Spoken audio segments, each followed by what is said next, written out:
Every July, a plethora of internet artists gather together on a website called ArtFight, an annual game where people join teams and draw each other's original characters for points. It's a fun way to flesh out stories in your head and brush up on your creative muscles. I've been an active participant since 2018, and it's been fun times all around, seeing all the different ways people can interpret one character. At this moment in time, it is June, colloquially known as Pride Month, so I thought it would be appropriate to make a tier list of all my ArtFight characters and see where they would rank on a scale from gay to homophobic. Shout out to the Ready to Start the Show YouTube channel for inspiring this video. They've been doing the same with some cartoon characters for a while.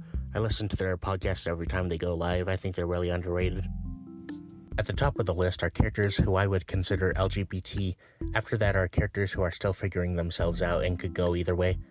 Then you have your allies, straight people who are actively in support of the LGBT community. Then after that you have the neutral/uncaring tier for people who aren't for or against gay rights, they just have other unrelated problems on their mind. Below that tier are characters who, depending on their living circumstances, don't know what gay people are. Below that are characters who are homophobic for the plot. They can start a story with a hateful bias, but they have the opportunity to learn from their mistakes and have a change of heart.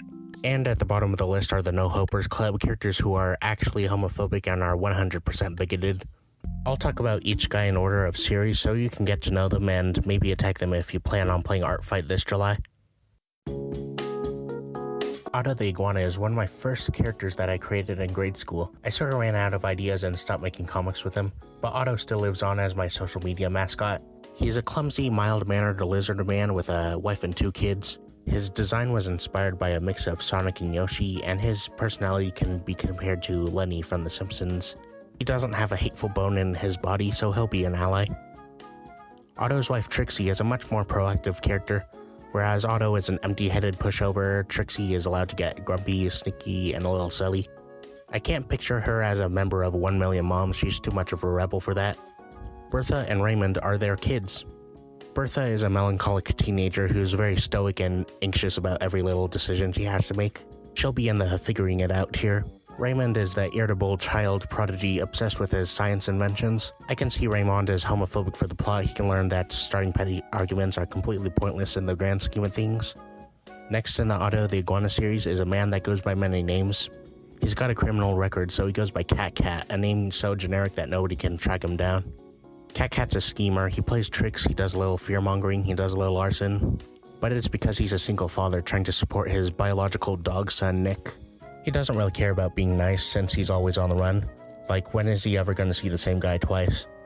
Cat Cat is the CEO of the LGBT and will be put in the history books as my first gay character. Now DJ Jams the Hamster, he was a side character in the Otto series. He's a giant, fuzzy, immovable object.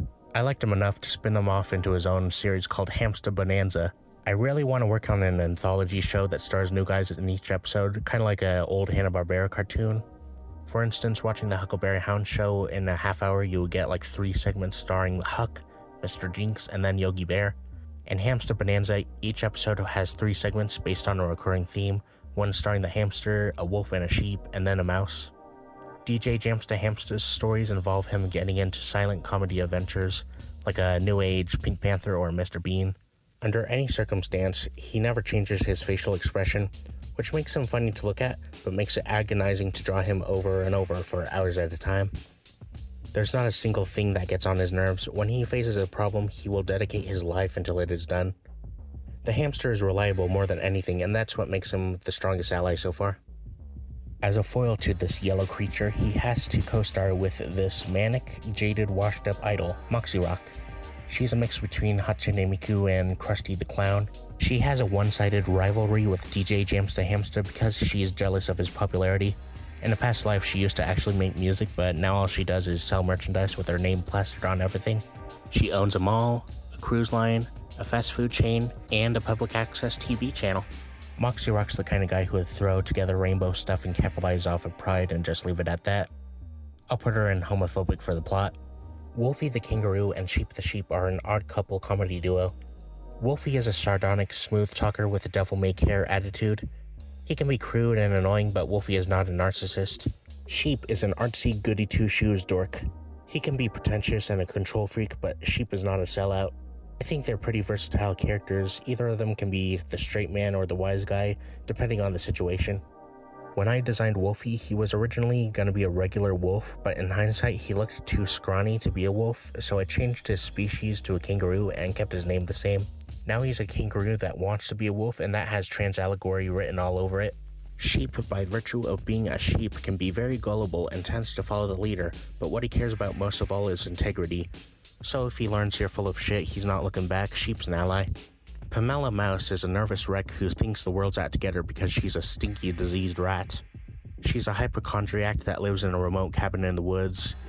She has visions of her dead grandpa that keep annoying her with non sequiturs. She has a pet cat that hates her because she's a mouse. And she can't keep a job for more than one day. Pamela's life sucks, but she doesn't use it as an excuse to act like a jerk. Pamela is an ally. A prominent character in Pamela's life is her ex-boyfriend Mateo. He's a British mosquito man obsessed with blood.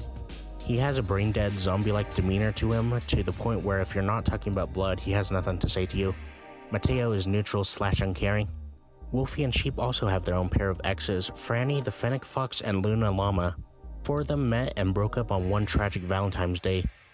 Luna and Sheep had an argument over a baking soda volcano measuring contest, and Franny broke up with Wolfie when she had a hunch that Wolfie was not into women. They're both allies. The Break a Leg series is a cartoon about 8 kids performing stage plays. It has a very limited cast like Ed, and Eddie. No adults, no other kids in town, you don't even see other human faces. If you're not part of the theater club, you're not allowed to appear in an episode. Margot is the founder of the club. She's a laid-back kid who writes surrealist adaptations of the books on her shelf. Margot's in neutral/uncaring because she's too tunnel-visioned on making plays. Margot has a brother named Marco, who's an absolute diva. He's all about hogging the spotlight. He appears in every play, even when it's to tell you he won't be appearing in one. Marco goes above the LGBT characters and gets placed in the coveted tier of homophobic gay.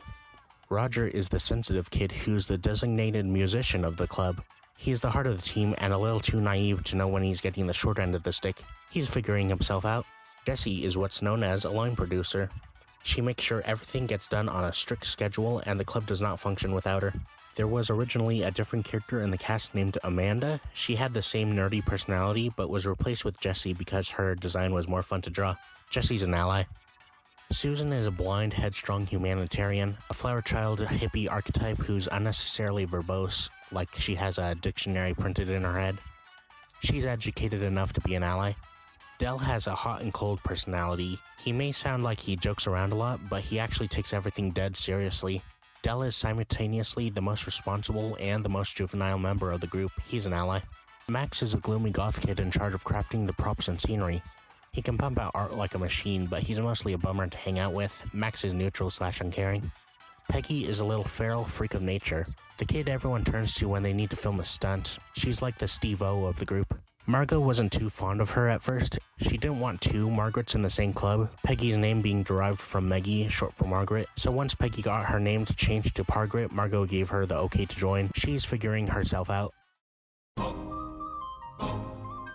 Sensory Overload is my idea for a fantasy adventure cartoon.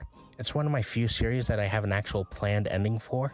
I haven't been exposed to much of D&D or Lord of the Rings, but I feel like there's untapped potential in a medieval story starring the monsters. The main characters are a trio of feral nomad ogre children who are on the hunt for meat, and they're not allowed to eat until they come back home with dinner. Their own parents treat them like stray animals, so they never bother to give them names. All their dialogue is written so they coincidentally never have to say each other's names. Maybe they could name themselves after insults people have thrown at them. So for convenience, they're called Chump, Numbnuts, and My Brother in Christ. Sensory Overload takes place in a time period where the LGBT was not documented yet, so a majority of characters don't know what gay people are. This goes for the ogres, Gordon the Pumpkin, the pixies, the barbaricorn, and the sorceress. However, there is one exception, and that's this very tall leprechaun that the ogres meet on their journey. His name is Mr. A Very Tall Leprechaun, an anachronistic trickster god who knows about modern-day culture. He is rich, so he will be considered actually homophobic. Now these next group of characters are from 3 action-based series I have, starting with the spy cartoon. This is Agent Mackenzie, aka Mackenzie the Hive Mind Spy. She has one brain controlling 4 bodies at once. The red Mackenzie represents her id, the snarky rebel. The purple Mackenzie is the ego, the logical thinker. Blue Mackenzie is the superego, the part of her that's most prone to sympathy. Green is the super id, which isn't a real thing, but it means she's worse than red. Green is the lazy dirtbag. Though because she grew up in a lab, she has 0 social skills and only knows about spy stuff. She would not know what gay people are. Andy Amadeus Amaryllis is a stressed, jaded shell of a man. He works in the same spy organization as Mackenzie, and more often than not has to play teacher or errand boy. Amaryllis is the world's punching bag, but he puts up with it to go home every night to watch videos of hippos eating things.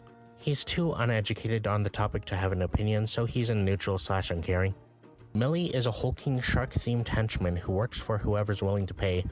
She's a chill guy that dreams of working for the military, but you can't be picky in today's economy.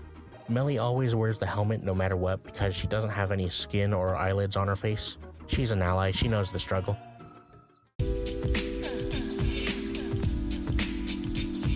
This next series of characters are from my attempt at making a teenage superhero story. Inspired by the likes of Randy Cunningham and the Miraculous Ladybug, this is the Golden Cayenne. The main character, Arturo Enriquez, is a Filipino amputee who is neurotic and monotone with dissociative tendencies. Arturo is like a space cadet. Every time he tries to socialize, his mind becomes a complete blank. For Arturo, making friends is a hopeless endeavor. His alter ego, Golden Cayenne, is a chili pepper-themed vigilante and an emotionless force of nature. Whenever he's called to take down a villain, he always shows up abruptly and doesn't bother quipping. Just pure fist-fighting and lack of thinking skills. Essentially, Arturo is like Bob from Burgers, and the Golden Cayenne is like Chicken from Family Guy. If I make an action show, every episode's gonna have a chicken fight. Arturo, however, has already figured himself out, 100% bisexual. The main antagonist is Psycho Chef. She snoops on emotionally vulnerable strangers and turns them into the monster of the week. She's inspired by the Onceler from the 1972 Lorax. Only her precarious red gloves are shown on camera. The hero has no hands and the villain is just seen as hands. It's like a thematic parallel. Psycho Chef is around grandma age, so her views on the LGBT can vary. She's homophobic for the plot. Denise Enriquez is Arturo's little sister and the only other character he regularly talks to. Denise is an impulsive free spirit who knows she's annoying and weaponizes that. If you're trying to solicit money out of her, she will make it her responsibility to waste your time.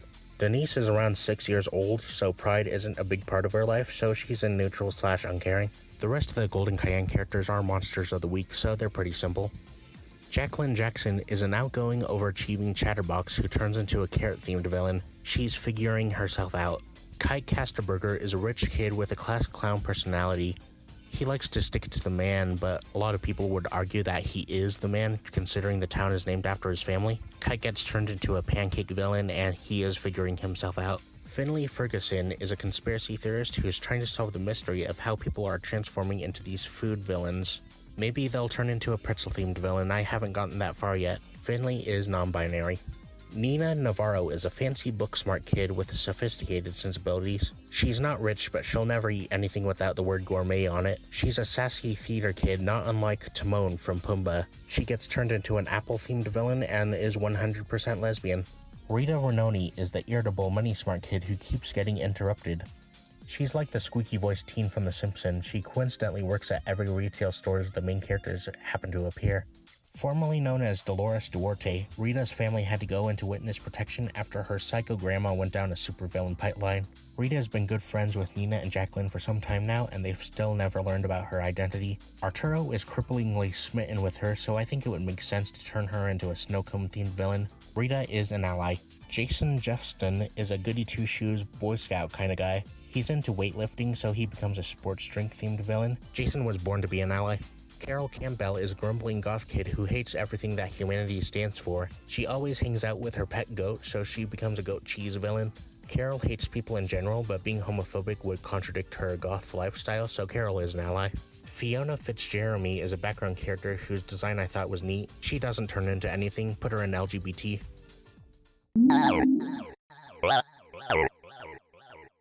The final action series I have is a hyper-violent sci-fi adventure called Cactus Water. Yellow Roy the Farmer is also one of my oldest characters I invented in elementary school. He lives on a remote floating island on the rings of Saturn where he sells the aforementioned cactus water. When his only cactus goes missing, Roy ventures out onto Saturn to find where it landed. Roy has a husband who's also named Roy, who works in the big city, and making sure he's okay is one of his main goals. Yellow Roy is LGBT. Blue Roy is straight, and he married Yellow Roy just as friends. He's an ally. Javier is another protagonist in Cactus Water with his own set of goals and morals. Javier is driven by a ransom note that says if he wants to rescue the love of his life, he needs to collect the blood of every beast. He doesn't know who sent the message, where to send the blood to, or even what criteria do they mean by beasts. So Javier is aimlessly going on a rampage through Saturn, pricking everybody's blood. I thought a neat thing to do with Cactus Water would be to make it a bilingual comic so every character speaks their native language. Roy only speaks English while Javier only speaks Tagalog. I still don't know who the love of Javier's life is, so I'll put him in LGBT for now. Altia is an orphan who only speaks Spanish. She teleports in her sleep and just wants to watch TV. She doesn't know what gay people are because she's like 4. Eleanor is a hovercraft taxi driver who can understand several languages but mostly speaks French. She has a comically large cigarette that can be used as a shotgun and is powered by gemstones. Eleanor is an LGBT because why not? The Komodo King is a key player on how people can live on the gas planet Saturn. He's in charge of an excavation army that steals terrain from dying planets and moves it to Saturn. The Komodo King will be in actually homophobic tier because he's a politician. Cameron is a non-verbal lizard woman, a megalomaniacal scientist who's had many of her inventions stolen by Komodo King and wants to overthrow him as the new ruler of the excavation army. She's also an actual homophobe because why not? The Bottomless Bunny is the floating top half of a purple rabbit alien with no legs. He does not care about gay people. And we're in the home stretch. After the Cactus Water series, the rest of these characters are all miscellaneous. First is Crazy Dog, who along with Otto and Roy complete my elementary school trio. He's like if the Terminator was the Cat in the Hat. He's a hyper-intelligent monk sent from the future to stop a little girl from growing up into an evil Empress overlord. Crazy Dog took a vow of silence so people will think he's a regular dog. He is an ally. The Elemental Elephants are my attempt at a Smurf-like cartoon where all the characters are the same non-human species. Everyone has a unique elemental ability, but only one of them is actually on the periodic table of elements. They all have an X chromosome, so technically they're all half female, so I'll collectively put them in LGBT. Ashley and Gloomy Snake are dead. A penguin and a snake who are twin siblings, but only they think they look identical. One time they saved a character named Phoebe the Phoenix who was able to return the favor by reviving them and giving them odd jobs. Ashley is ace, Gloomy is gay, Phoebe does not care. I had a webcomic once called Okapi Power Manga. It's nothing but unrelated comedy strips of nameless okapis. They do not care because they are wild animals. The Holiday Bug is an all-purpose mascot who celebrates a different holiday every day. Ally. Princess Priscilla Thunder is a dog girl who's looking for her missing crown. Ally. Professor William Woolard is a sheep, but also he's a therapist, so he's obligated to be neutral. Ryan the Rabbit, Bennett the Bear, and Dick the Duck do not care because they are wild animals. Daniel is neutral. The Creepy Giraffe is intersex. The Moderate Bee says gay rights. The Squirrel Brothers are dumb, unsupervised teenagers, actually homophobic. Larry and the Lynx are gay, but not with each other. Larry is a human skeleton, and the Lynx is a mountain cat who turned Larry into a skeleton. Finally, Zippy and Pointy are henchmen for a bad guy who doesn't exist anymore. They are genderless robots, so they are LGBT. And that's all the characters I'm willing to put out in the public. For all the years I've been playing Artfight, I've drawn around 130 plus characters. This year I hope to get up to 200. If you have an Artfight account too, then type it out in the comments. Join me next time where I rank literally every other character on the website. All 6 billion and counting. Let's check out number 1.